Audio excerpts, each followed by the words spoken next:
like the manufacturing of our devices, the infrastructure. So think about submarine cables, but also the data centers that, is usually the one thing that we think about the most.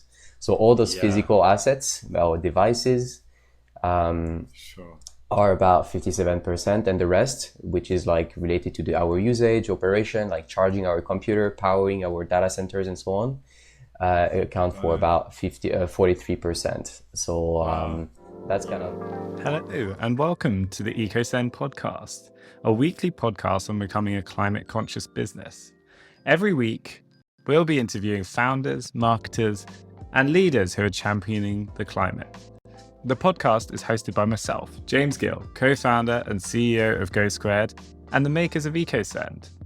If you run a business or are responsible for growing one, and you want to have a positive impact on the environment, then listen on. Every episode, our goal is for you to learn something and be inspired to take some action. Every single one of us making small changes and some large changes will add up.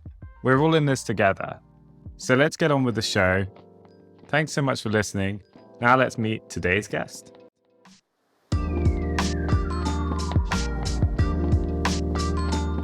Hi there, welcome to another episode of the EcoSend Podcast. I'm your host, James Gill, and I'm thrilled to introduce another show this week. This is one of our final episodes of the season 3, and what a season it's been.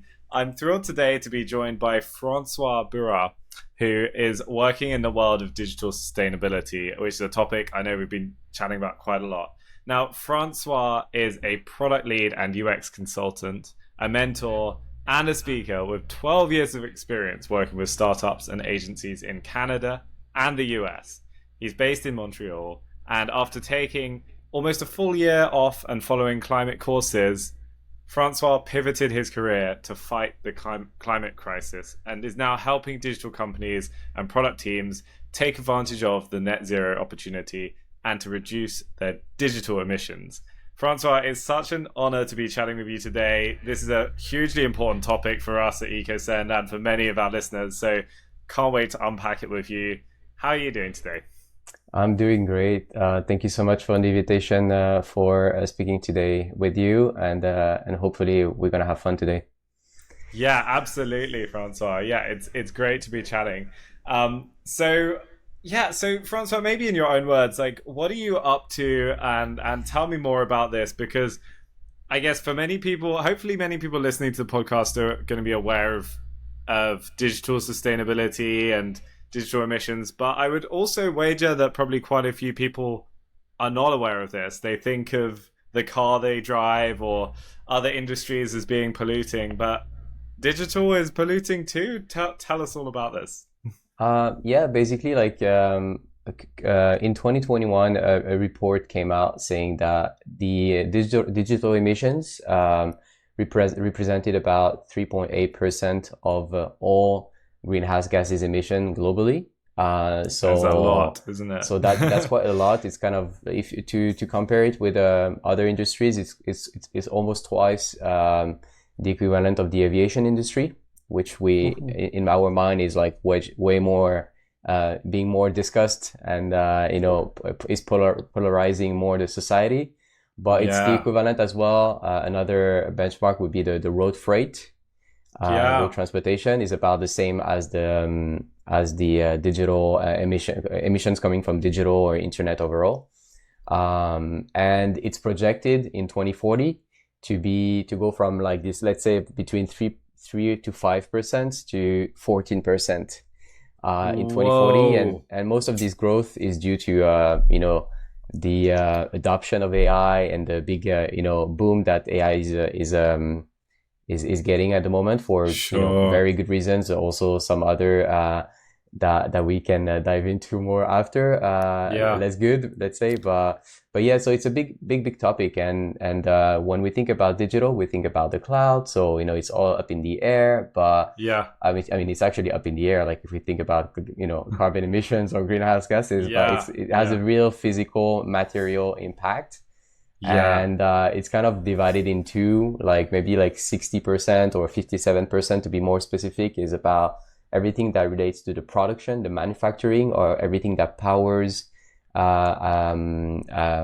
internet. So like the manufacturing of our devices, the infrastructure. Yeah. So think about submarine cables, but also the data centers that, is usually the one thing that we think about the most.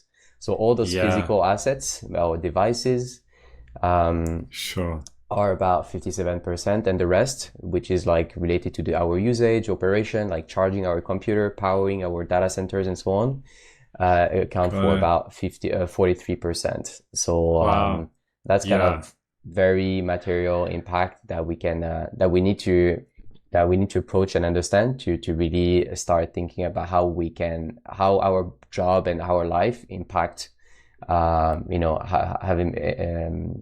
the society. That is incredible to hear. Thank you for the explainer there, Francois. And I guess just to like re-emphasize that, because I think some people tuning in might be like, wait a minute, say that again. So the digital industry is more polluting than the aviation industry, and when you factor in the usage, the devices, and everything, that is incredible, isn't it? Yeah, absolutely. And the manufacturing is usually something we don't really account for. But like everything that comes with the manufacturing, like mining, extracting, displacing communities, like contaminating water and so on, it's a big chunk of our emissions. So we really have to be mindful about, not trying to ditch the newest is the best, approach, because we cannot just buy without thinking about the implication of what comes with, like, producing, manufacturing those devices, the latest iPhone, the latest computer. We really have to be mindful about extending their lifespan as much as possible as individual, but also as companies. Yeah, absolutely. And it's just incredible to think about it when we, many of us working in a remote environment or working from home, and, we sort of think about maybe the travel component, or working in a big office building that's clearly had a lot of energy going into it to build it and to run it. But actually the very computer we're sitting at and the very internet services we're using are also a massive factor to think about our own carbon footprints and our own impact on the planet. We're carrying our emissions, Yeah. We're displacing them from the workplace to our home, and there's plus and minus. Like you reduce some emissions because you don't necessarily travel or like use your car to go to work or public transportation, but there's other emissions that you can add up. So I think there were studies on the topic as well. I don't recall exactly the insights or the outcomes of like the comparison between working remote or at the office, but it's there's always emissions. It's a matter of like understanding what we can do and where emissions come from in order to be able to reduce it. Yeah, absolutely. Well, thank you already for that incredibly helpful overview, because I think for many people that's going to be it already. Maybe closing their laptop or turning off their phone and going to think about things a bit. But in terms of you then, Francois, so you're clearly passionate about this. What do you do at the moment to help people with this whole issue then? Yeah, so basically, like, I'm just gonna give you a bit of a backstory, but I was working for digital studios and agencies and startup, and 2 years ago, after one of the startup I was working with got acquired for 64 million, I decided to take a year off and kind of pause my career and think about, what was important for me to accomplish in this life, or what impact I wanted to have, even if it's just, I'm not going to change the world by myself, but at least, trying to work according to my values. And I started to onboard, to train on the climate crisis and try to understand a bit more the topic and see where I could have an impact. And I ended up, because I was working as a UX designer and product manager in my past experiences, and because I cared about climate change, I just thought about, how could I combine the two and try to raise awareness about this topic to my peers, my former colleagues, And so that's how I came up to, and it didn't happen overnight, right? It was you know, like over a few months or even a few years to kind of like ended up at that very simple conclusion. But then I decided to help organization that could be, startup, big companies or governments to reduce their digital emissions. And I do it in 3 ways. I train teams and I teach them about sustainable digital practices so they can reduce their emissions. I measure the digital footprints of digital products and services to help company to understand where the emissions come from the most and where they can have more impact addressing them. And lastly, I build low carbon experiences. So think about, the experience, the digital experience that consume the least amount of CO2 possible. Right. So that's what I do as a consultant, and I partner with amazing organization that helps me to realize what I just explained. That's amazing.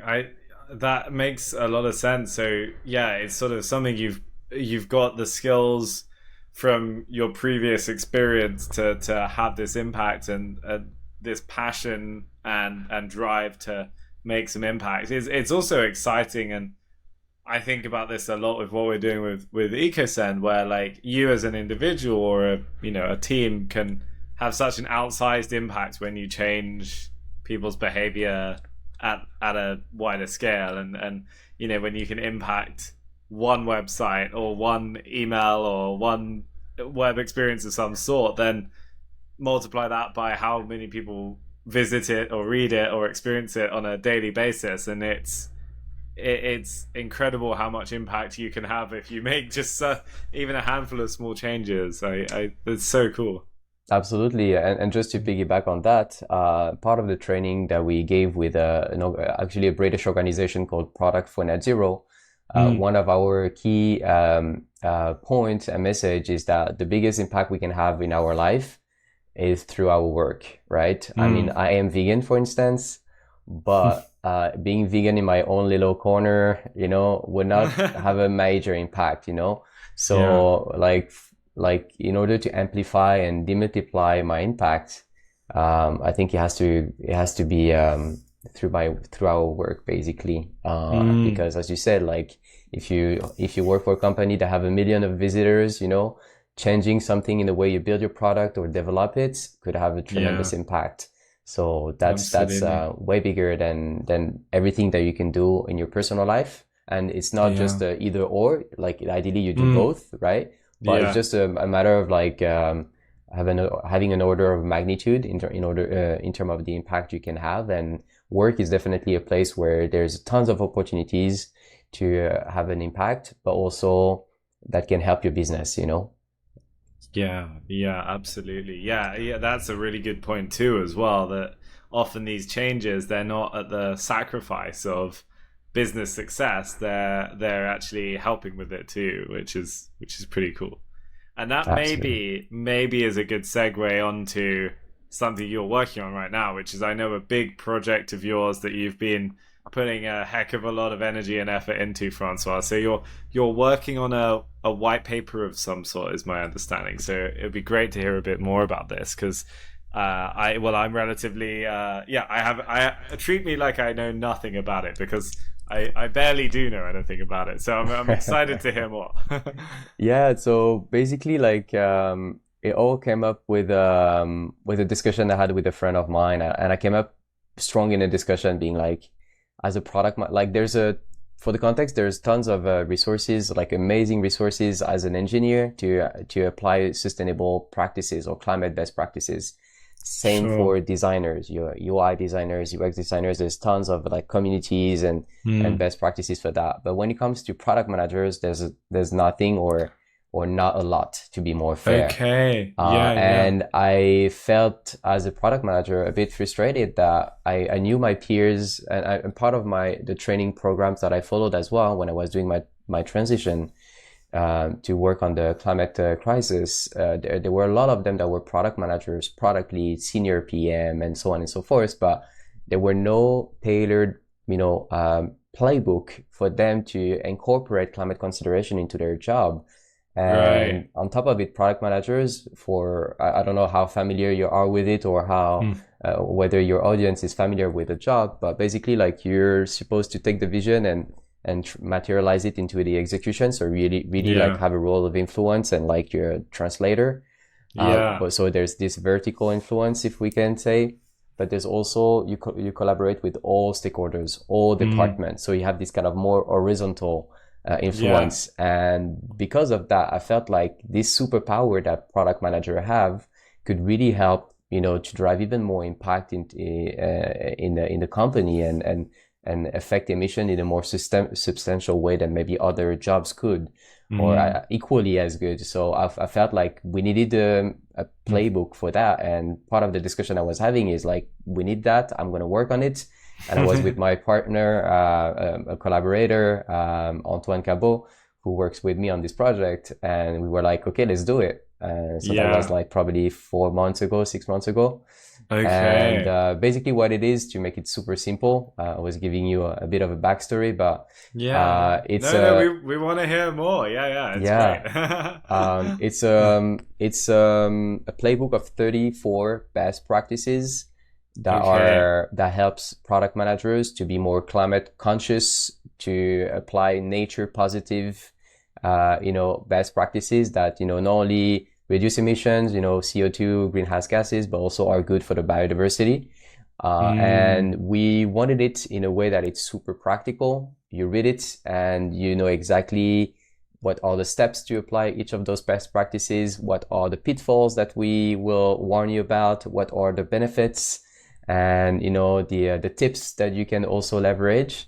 And the goal is really for them to read it and put their Superman or Superwoman cap on and just go back to the next day at their work and be able to apply some of them, and gradually, because change would not happen overnight, but at least get an understanding of what they can do, be inspired, and start to apply it within their job. And so that's really what it is. And what I find fantastic is that there's some of those best practices that you can do on your own. Like, you don't need the oversight of your boss just to know exactly what you do. Like not all the jobs need you to have approval for all the tasks that you do, all the projects you do needs like all the approval from your managers. Like, there's some it's just best practices that help you in your job, so you just implement them because they help you. So there's tons of those best practices that people just can implement right away the next day, and some others that they would have to start like leveraging the influence and talk to other stakeholders and try to be convincing and so on and so forth. So there's a bit of those two type of practices that people can implement, and I'm really excited to see it out. It's supposed to be released by November 20th, but I don't want to overcommit to that date. If it's a week after, please don't be too mad. Just between you and me. Just between you and me. Exactly. Just a friendly private discussion.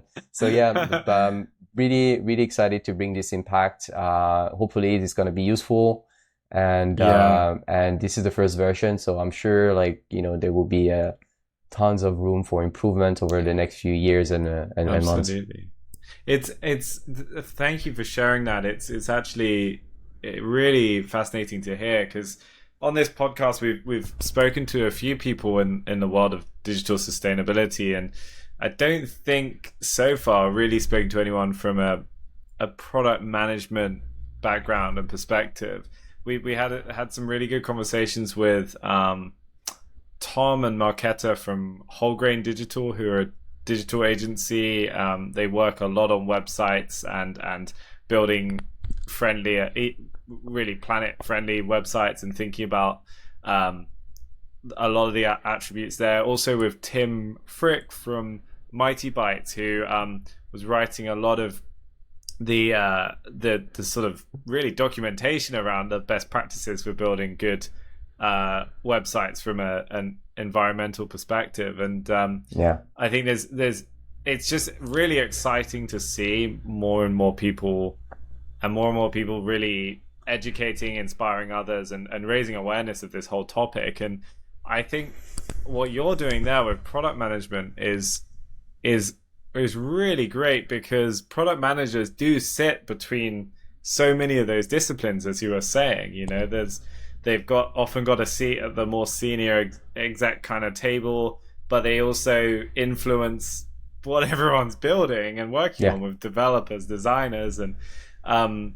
so I think that impact of a product manager is so incredibly exciting and empowering, because there's the product itself, but there's also the inspiration a product manager can give to so many other people in the organization, and each of them are then thinking about those same principles, or making them spark ideas for how they can make things, lighter, more efficient, more effective, more impactful with less resources. Like, I just think that's such a powerful position, and of such great leverage. Yeah, I couldn't say it better. To be fair, it's exactly that. They have a great role of influence, and we need more PMs to champion their role in transitioning to a society that is more sustainable, let's say, and not only that, but the benefits for businesses or organization and their digital product or services is really great. Like it's the case study or the case for applying those best practices is really hyper compelling. Like you like by being more frugal, by being more mindful about how you use technology, removing for instance, like 3D animations and like a big heavy multimedia component, or removing script or unused features and so on and so forth. Like, you can drastically reduce your costs, you can improve your business performance, because let's say if you debloat your product, it's going to be lighter, faster, so it would convert better for your user, and suddenly you have a better SEO, so like your revenue will increase, and because you store less data and you have less feature and less unused components of your product, you would also reduce your cloud bill, and probably your development will be streamlined, because you will need less developer for the same amount of output of product built, because it's less complex, there's less bugs and less QA to perform. So there, and you can differentiate yourself, not only from your competitors, like the same way as you do. Like if I were to draw a parallel, and maybe you're going to tell me it's not exactly that, but we have the MailChimp of this world, but now we have a new generation of MailChimp, which is EcoSend, that is kind of the sustainable version of it, and suddenly like you can really gain some market traction, because you're putting sustainable as the key focus.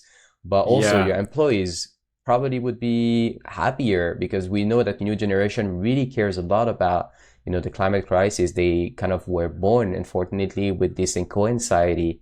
So they want their job to reflect their values. And so your attraction of talent would be higher, but your retention also of existing talent would be better. So there's tons of like product specific benefits, but also business opportunities that can really comes from all the best practices that goes with being a climate conscious product manager, or sustainable or green product manager. So that's really exciting. And sometimes people will not care about climate, like if you think about your chief financial officer, maybe they just want to see the bottom line, like how does it improve revenue, how does it reduce cost, and maybe you can just start with that. And maybe you're going to throw sustainable maybe at the last part of the discussion, just as a side note, which is also totally fine.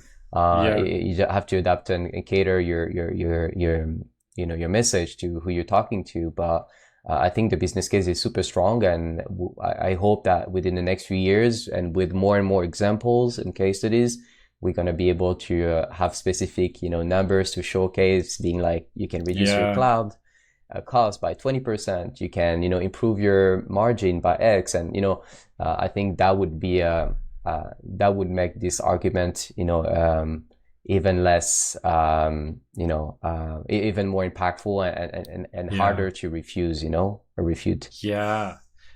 Absolutely. I mean, Francois, you just listed off about what felt like 100 reasons why people should be embracing these values and these practices. It's why would you not employ some of these practices in your own business? And it's just such a great situation where it can be win-win-win on all sides. And Absolutely. getting other people to buy into, I know it can be a difficult one at the end of the day when people often put a lot of people want to do the right thing on sustainability, but when push comes to shove, as you say, your CFO example or your developer who wants to get the job done and get home or whatever, it's like these things slip down. But when you bring it up again as like, it's not just sustainability, it's here's the other impacts to the business or to your daily life, then actually everyone's winning. Absolutely. Sorry, François. No, and just another side of the equation, like, you can uplift people and inspire them with like, benefits and opportunities and a positive outlook of like the impact you can have, but also like, especially in Europe, because, I'm based in Montreal and in Canada and the US, I see that there's a lot of awareness to be done, to really put this topic on the map. But in Europe, I think probably this topic is like 5 years ahead, and there's even some legal requirements, regulations, like laws that are being implemented or like have been implemented for a few years already in the topic, and EU regulations as well to measure your digital emissions and report on them and so on. So like there's also a risk factor that if you don't start looking into it, maybe like GDPR, a few years back, suddenly like you came from Europe and like everyone has to, be in compliance with it. Like maybe in 5 years or hopefully less, companies of all size would have to report in some ways to their digital emission and footprints. And for me, that would be great. But anyway, it's always like the carrot and the stick, right? Like it's better to uplift with the opportunities than like make them feel like they're on the wrong side of the argument. But there's like those two sides that are, that are progressing well in the right direction. It's just a matter of time before it reached North America and it become more widely adopted across the world. Absolutely. That is, I feel already incredibly inspired by the chat today, Francois. The final section, though, I know that you wanted to talk about was in very practical terms and without stealing too much from your white paper. What can product managers be doing to make some of these changes? And that's a delicate one to not give all of your secrets away, but any places you would start if you were talking to a product manager about, when they come into the office tomorrow, what's going to be on their agenda? What could they be doing to make some quick wins? Well, first and foremost, like there's nothing really to steal in the sense that the white paper or the playbook will be available for free. So, like it's just a matter of time before people can actually read through it all. But sure. But I think like in no specific order, but like for sure, like moving to a sustainable hosting provider is definitely something that is great. But normally, because not in all cases, but normally it would bring some cost reductions, or like your bill would be reduced.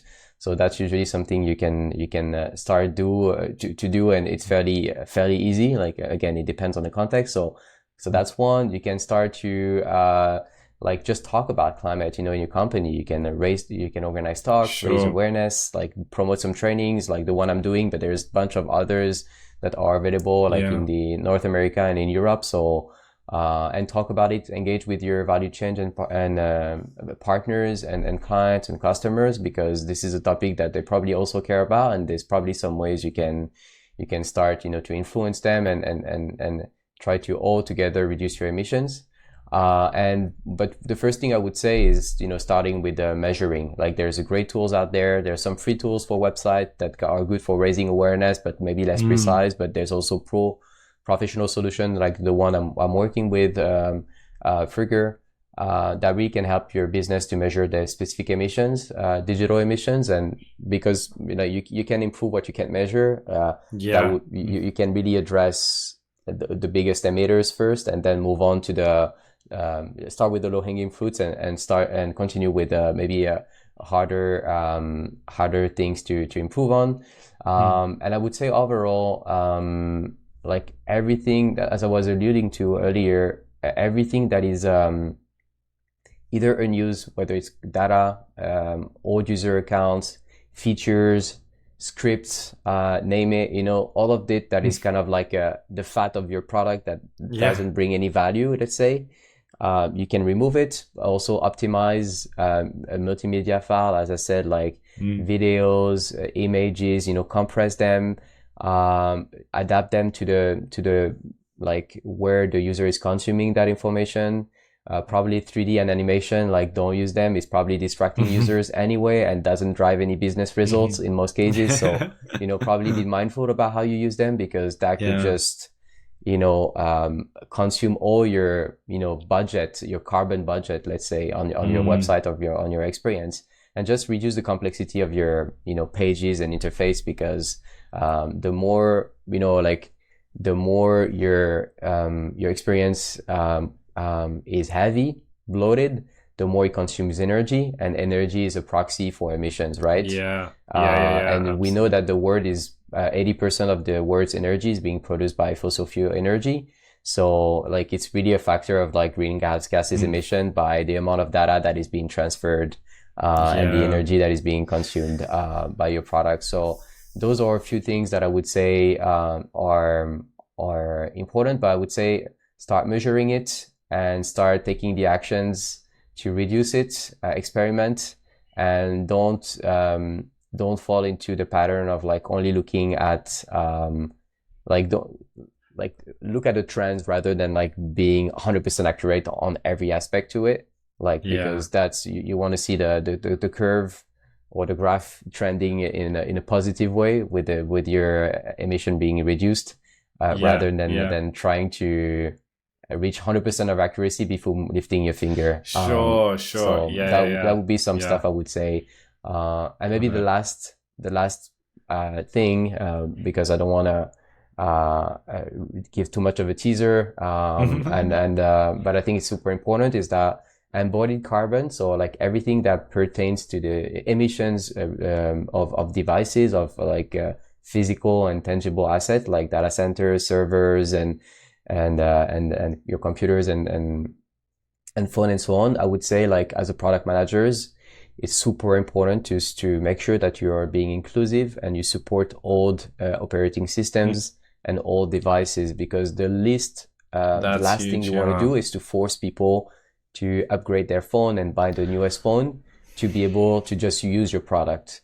And because, what we said at the beginning, 57% of the emissions come from, manufacturing, overall, it's super important that we are not like forcing users to buy more devices, because it has a huge toll on the environment. And so that's something that usually you can easily squeeze it into your definition of done. Like, is it accessible on like all devices? You can decide whether you want to roll back 2 years before, 5 years, or 10 years, but lean towards like more than like all device, rather than just only supporting the newest one. And those are like few examples of stuff you can do, not are equally easy or have exactly the same impact, but those are just a few things that you can start, engaging, start applying or engaging with your stakeholders to see how you can reduce your footprint. That's honestly, all of those are such powerful suggestions, Francois. I think, when you think about anyone employing even one or two of those, the kind of impact they could have. I know people that have got older phones that have opened up an app they use every day, and suddenly the app doesn't work for them on their device anymore. And what do? You probably got to go out and buy a new phone that you don't really need or want. And what happens to the old one? Well, yeah, we all know. Like the kind of impact that people can have. And I if I could be as bold as suggest one more suggestion, and it relates to one of your first around chatting about this. probably they could come and listen to this podcast itself then, Francois, to hear you talk about this, because I would say to any product manager who's getting interested in this space, your what you've said here today is just, I'm going to share this with anyone. Next time I meet a product manager, I'm going to share this episode with them, because your words are so inspiring on this topic, and it's so, to me at least, from what you've been saying, there's almost no reason not to be adopting some of these principles, because everyone wins, and that's truly exciting. So thank you so Francois, much, James. Yeah, Francois, thank you. Honestly, thank you for being on the show. The half hour has flown by. So I just want to make sure we wrap up and say that people can find you on LinkedIn, right, Francois? We'll put your link in the notes, and also the playbook, the white paper, which is coming very soon, or maybe if you're listening to this, it might already be available. That's on climateproductleaders.myflowdesk.com right now, and and we'll be linking to that in the show notes too. So thank you, Francois. It's been a pleasure chatting with you. Thank you so much, James, for the opportunity to spread awareness on this topic, and hopefully if one person get some insight and value from this discussion, I'll be absolutely delighted. And if people want to dive deeper into the playbook, it's free. It's going to be available mid-November, and I'll be happy to chat with anyone who is getting value from it or have questions, because I'm really doing it to have an impact, and hopefully it's going to hold a promise. Awesome. Thank you so much, Francois. A pleasure. Thank you, James. And thank you. And thank you, everybody, for listening and watching too. If you have enjoyed today's show, well, hopefully you can go tell your fellow product manager friends about this episode, and spread Francois's good word here. And hopefully you'll tune in next time. And thank you for listening, and we'll see you soon. Thanks.